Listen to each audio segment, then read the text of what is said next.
history is made possible by a grant from Mobil Corporation.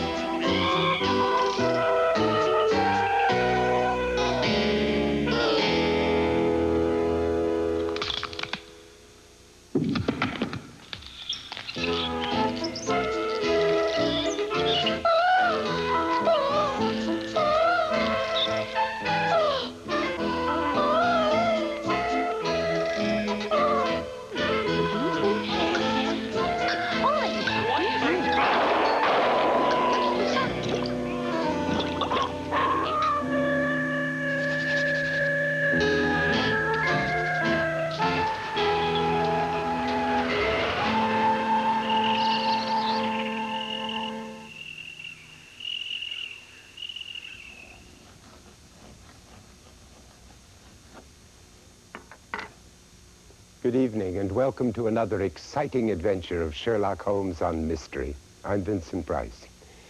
Sherlock Holmes is not only the most admired and best documented detective, it is often being claimed that Hamlet, Robinson Crusoe, and Sherlock Holmes are the most universally known fictional characters.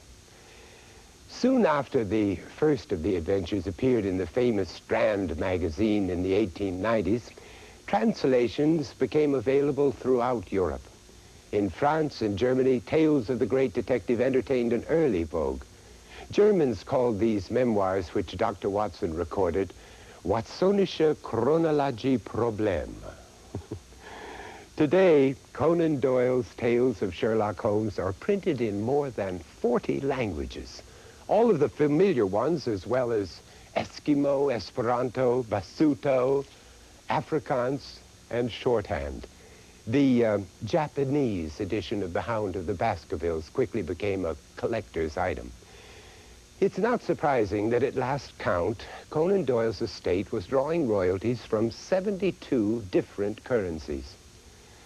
Adrian Conan Doyle stated with pride that his father's sales of Sherlock Holmes books are second only to the Bible.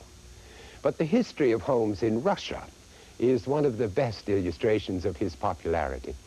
In 1908, a British minister traveling in Russia wrote to the London Times that the peasants, upon recognizing his British accent, kept repeating, "Sherlock Holmes, Sherlock Holmes," the only English words they knew.